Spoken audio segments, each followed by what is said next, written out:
Bonjour à tous et bienvenue dans votre magazine Focus Eco. 2013 devrait être l'année de l'emploi. Le gouvernement s'y est engagé, mais il n'est pas le seul à lutter contre la flambée des chiffres du chômage. De nombreuses initiatives voient le jour, comme celle du site capa.fr avec le lancement du guide pour les demandeurs d'emploi.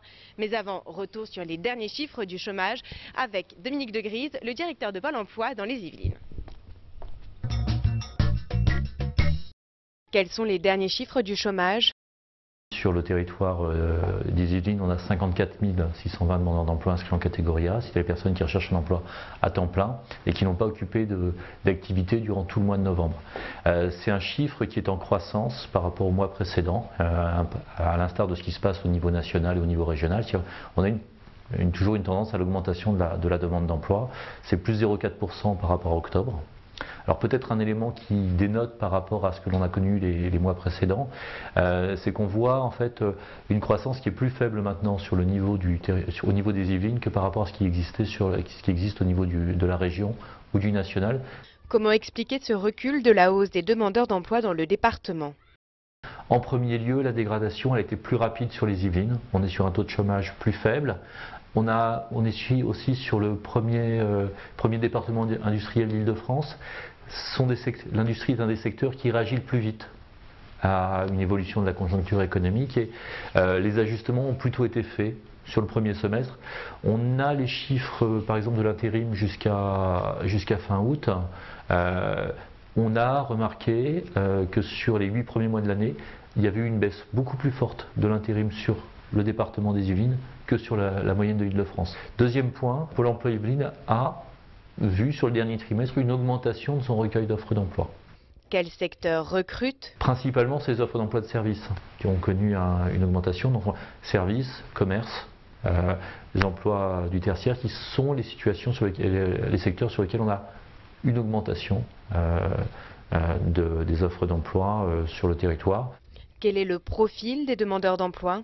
La situation de la demande d'emploi se concentre plutôt en difficulté sur deux populations, les populations jeunes et les populations seniors. Sur la population jeune, on a une prédominance plus importante des territoires urbains, notamment de la vallée de la Seine, le Mantois, les Mureaux, la zone de Trappes. On est dans une situation d'avoir des populations un peu moins qualifiées, issues de zones urbaines sensibles et qui ont parfois plus de difficultés à accéder à l'emploi. Et puis on a une population senior sur l'ensemble du territoire qui connaît une difficulté d'accès à l'emploi. Comment le chômage est-il réparti dans le département ? Le taux de chômage reste toujours structurellement beaucoup plus important sur la zone de Mantes, des Mureaux, qu'il ne peut être sur le sud du département, où le sud du département connaît un taux de chômage, même s'il est en croissance comme sur l'ensemble du territoire national, très très en deçà du niveau national. On est en dessous de 6% de taux de chômage, alors qu'on est à plus de 10% sur le Mantois. À quoi faut-il s'attendre ? On sait que sur le territoire des Yvelines, il y a des atouts importants. On reste dans un territoire qui est attractif, un territoire qui a plutôt vocation à avoir une base solide en termes d'emploi, notamment les emplois de services, les emplois de commerce, sur lesquels ils sont moins exposés aux aléas conjoncturels. Donc, moi, je suis résolument optimiste sur la situation des Yvelines. On a toujours l'inconnu. On a vu les chiffres de la commercialisation automobile sur 2012 qui sont peu favorables. On a toujours l'inconnu de l'industrie, notamment de l'industrie automobile. Le département des Yvelines, premier département industriel de France, premier département automobile de France, reste quand même très tributaire de l'activité et de la santé du marché de l'automobile. Et comme convenu, on va vous parler aujourd'hui d'une initiative un petit peu particulière pour faire face au chômage et retrouver un emploi. Le site capa.fr lance deux guides, dont celui de survie 2013 pour les demandeurs d'emploi. Pour en parler avec nous, Stéphanie Delestre, bonjour. Bonjour. Alors vous êtes une des cofondatrices du site capa.fr. Vous allez nous le présenter juste après, mais avant dites-nous, qu'est-ce que c'est ce guide de survie de l'emploi ?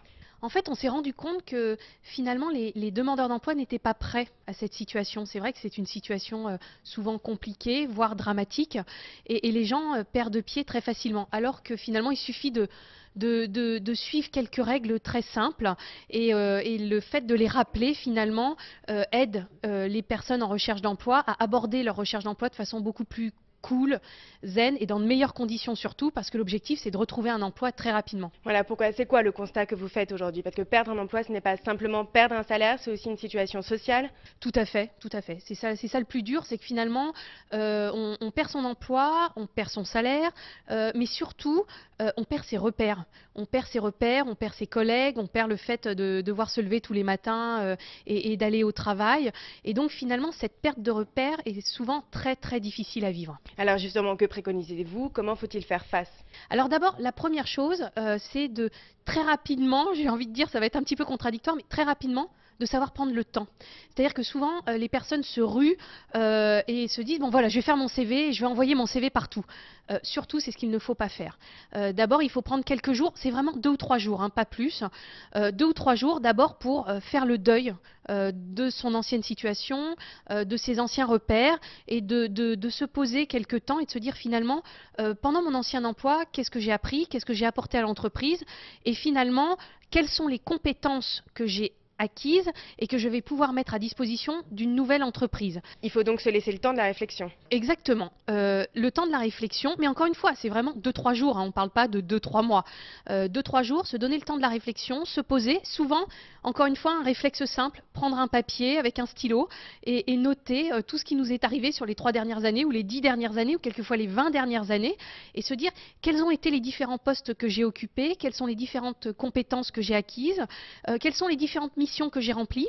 Et puis vous allez voir, dormir dessus, le jour d'après, reprendre son stylo et se dire ben, finalement quelles sont les compétences que je vais pouvoir apporter. Et puis le 3e jour, moi je le dis, c'est vraiment très important, c'est d'aller à la chasse au marché de l'emploi, c'est-à-dire faire un constat et regarder le marché tel qu'il est. Vous dites sélectionner donc les offres d'emploi où il y a de l'emploi, donc c'est-à-dire qu'on peut envisager alors de réorienter sa carrière? Alors, on peut bien sûr l'envisager, mais attention, aujourd'hui, c'est de plus en plus difficile. C'est-à-dire qu'un recruteur, imaginez, vous avez 35, 40 ans, ce qui est mon cas, et vous dites du jour au lendemain, bah, écoutez, voilà, moi je suis, mon métier, j'ai été dans le web, dans l'internet depuis 10 ans, et puis j'ai envie d'être paysagiste. Oui, c'est peut-être un rêve, mais ce rêve aujourd'hui est un peu plus fou qu'il y a 5 ou 10 ans. Aujourd'hui, c'est quand même très compliqué de réorienter sa carrière parce qu'il y a une pénurie d'offres d'emploi.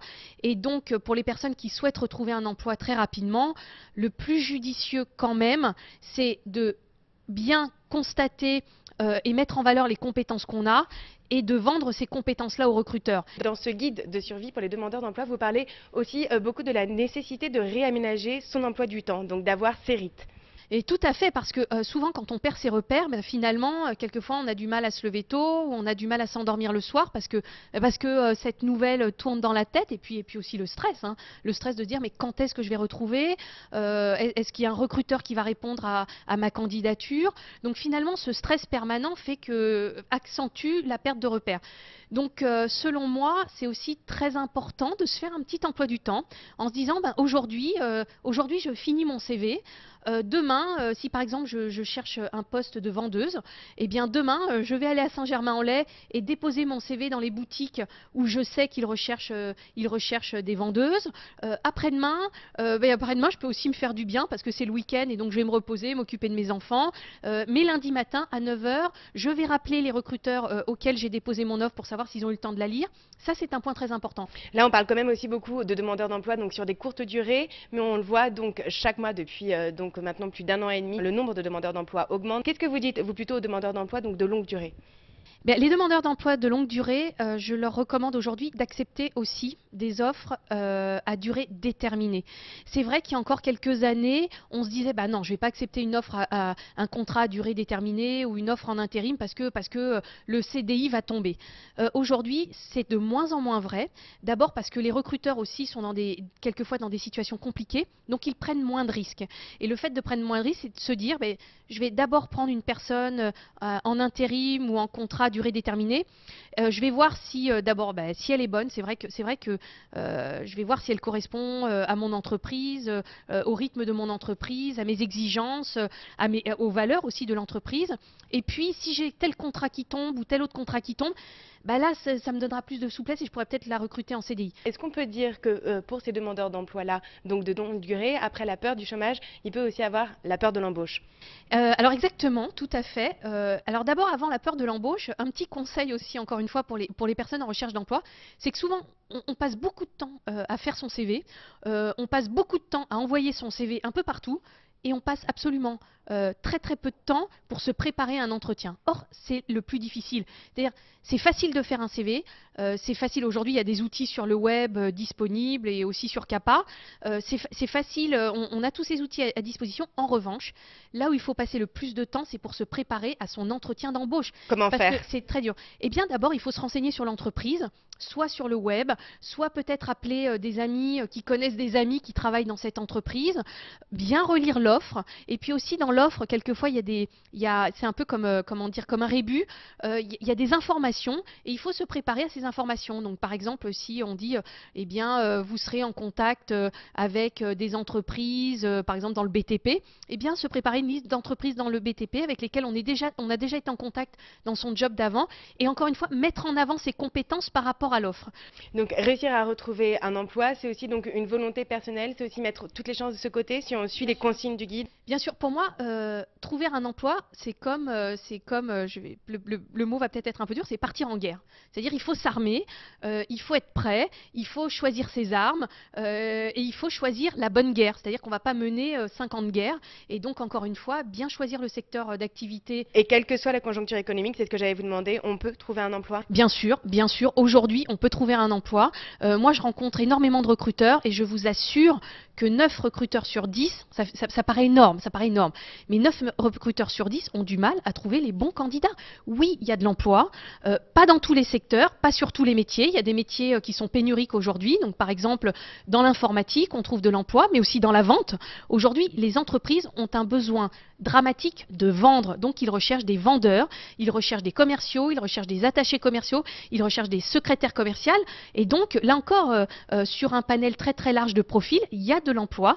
Il s'agit encore une fois de bien cibler le marché, de bien cibler l'entreprise et surtout de se préparer à l'entretien. Très bien, alors Stéphanie Delège, je vous remercie pour ces quelques conseils. Merci beaucoup. Quant à vous, vous pouvez tout de suite retrouver les offres d'emploi dans le bassin de Sartrouville. Bonjour, le Pôle emploi de Saint-Germain-en-Laye est amené à vous proposer un certain nombre d'offres d'emploi, 4 au total, dont 2 directement rattachées au même établissement employeur, des offres relativement récentes à pourvoir. Cette société vous propose dans un premier temps un poste de chargé de communication interne en contrat à durée indéterminée, requérant plutôt une formation supérieure de niveau Bac plus 4-5 en communication, avec éventuellement une première expérience validée. Vous aurez à charge, en lien avec le service RH et le service de communication, à réaliser des supports de communication interne d'entreprise, organiser effectivement des journées thématiques, des journées événementielles de type soirée d'entreprise et séminaire. Le deuxième poste pour cette même entité consiste à un poste de consultant études médias. Effectivement, vous aurez à charge de présenter à l'ensemble de ses clients, je dirais, un plan média, presse, TV, radio, internet, affichage, cinéma. Donc c'est un département spécifique de la société. Troisième type de poste, dans un tout autre domaine, un poste d'assistante de vie. Là, clairement, on est dans de l'accompagnement de personnes âgées au quotidien, dans leur vie quotidienne, dans la réalisation, je dirais, d'actes d'hygiène, mais également sorties, loisirs. On propose effectivement un contrat à durée indéterminée, mais sur un volume d'heures de 23 heures. Enfin, dernier poste, un poste de plombier chauffagiste. Vous êtes classiquement en charge des travaux de plomberie et de maintenance, d'entretien, donc là de chaudière fuel et au gaz. On parle effectivement d'un poste en CDI, basé cette fois à Croissy-sur-Seine. Le salaire reste à débattre, on partirait sur un salaire minimum de 1600-1700 bruts. Voilà, je vous remercie. Nous précisons bien sûr que toutes ces offres d'emploi au nombre de 4 sont visualisables sur notre site pôle-emploi.fr. Focus Eco spécial emploi, c'est déjà terminé, mais vous pouvez retrouver votre émission sur notre site internet au www.yvelines1.com. À très bientôt.